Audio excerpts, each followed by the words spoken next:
ఈ మధ్య అందరికీ తరచుగా ఎదురయ్యే ఒక ముఖ్యమైన ప్రశ్న, చాలా మందికి బ్రెయిన్ స్ట్రోక్ లేదా పక్షవాతాలు ఉదయం పూటన ఎందుకు వస్తాయని అడుగుతుంటారు.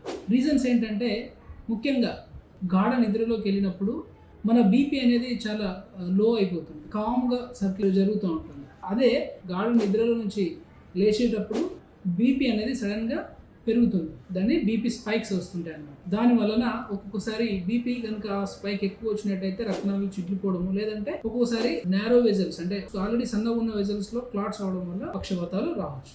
రెండవ కారణం ఏంటంటే, ఇప్పుడు పడుకున్నప్పుడు హార్ట్ రేట్ కూడా తగ్గుతూ ఉంటుంది, ఫ్లో కూడా స్లో అవుతుంటుంది. దానివల్ల బ్లడ్ విస్కాసిటీ అంటే దాని యొక్క ప్లేట్లెట్స్ ఒక్కోదానికి ఒకటి అతుక్కునే స్టిక్కీ నేచర్ పెరగడం వల్ల బ్లడ్ క్లాట్స్ ఈజీగా ఫామ్ అవుతుంది. దానివల్ల కూడా ఉదయం లేసేసరికి బ్రెయిన్ లో ఉన్న ఏదో ఒక రక్తనాళంలో మూసుకుపోవడం వల్ల ఈ ప్రాంతం బ్రెయిన్ కి రక్త సరఫరా ఆగిపోయి, రక్తము అనేది పోకపోతే ఆక్సిజన్ లేదంటే దానికి కావాల్సిన న్యూట్రియన్స్ లేకపోవడం వల్ల బ్రెయిన్ పని చేయకుండా పోయి పక్షవాతాలు వస్తుంది. మూడో కారణం ఏంటంటే, హార్ట్ ప్రాబ్లమ్స్ ఉన్న వాళ్ళకి, అంటే ఒక గంటకు 72 సార్లు కొట్టుకోవాల్సిన హార్ట్ అనేది సరైన రీతిలో రక్తాన్ని పంప్ చేయలేకపోతుంది. దానివల్ల అక్కడే ఒక దగ్గర రక్తము నిల్వ ఉన్నట్టు అయితే అక్కడే క్లాట్స్ ఫామ్ అవుతాయి. హార్ట్ లో క్లాట్స్ ఫామ్ అయిన తర్వాత అవి ఆ రిథమ్ మళ్ళీ నార్మల్కి వచ్చినప్పుడు, లేదంటే అదే టైంలో కానీ రక్తం గడ్డలు అనేవి బ్రెయిన్ లోకి వెళ్ళి అక్కడ రక్తనాళాలు బ్లాక్ చేయడం వల్ల కూడా స్ట్రోక్స్ వస్తుంది. ఇంకా అలాగే ఇంకొక మూడవ కారణం ఏంటంటే, స్లీప్ యాప్నియా సిండ్రోమ్ అంటాం. కొంతమందికి ఒబేసిటీ అంటే లావుగా ఉన్న వాళ్ళకు, ఊబకాయం వాళ్ళకి ఏంటంటే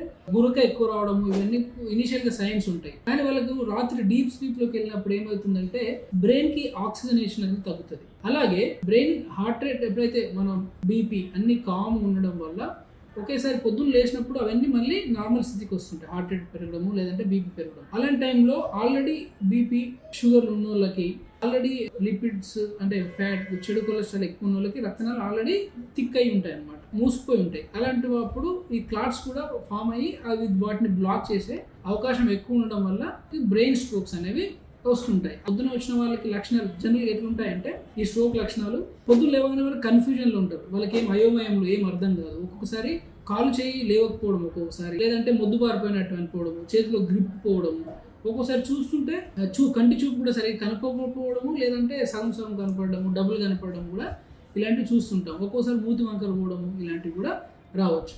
అలాగే ఇంకొకసారి చిన్న మెదడు దానికి బ్రెయిన్ స్ట్రోక్ వచ్చినట్టయితే వాళ్ళు ఒక కోఆర్డినేషన్ అంటే సమతుల్యత కోల్పోతుంది. వాళ్ళు నడుస్తుంటే తూలినట్టు అనిపించడం, తలదిరిగినట్టు అనిపించడం, ఇలాంటి లక్షణాలతో కూడా కొన్నిసార్లు రావచ్చు హాస్పిటల్. సో కాబట్టి బీపీ ఆల్రెడీ షుగర్ ఉన్న వాళ్ళకి ఏంటంటే, బీపీ ఉన్న వాళ్ళకి ఏంటంటే ఇది ఎక్కువ, ఈ రిస్క్ అనేది ఎక్కువ ఉంటుంది. సో కాబట్టి కారణాల వల్ల స్ట్రోక్స్ అనేవి చాలా మంది ఎర్లీ మార్నింగ్ హాస్పిటల్కి రావడం అనేది చాలా జరుగుతూ ఉంటుంది.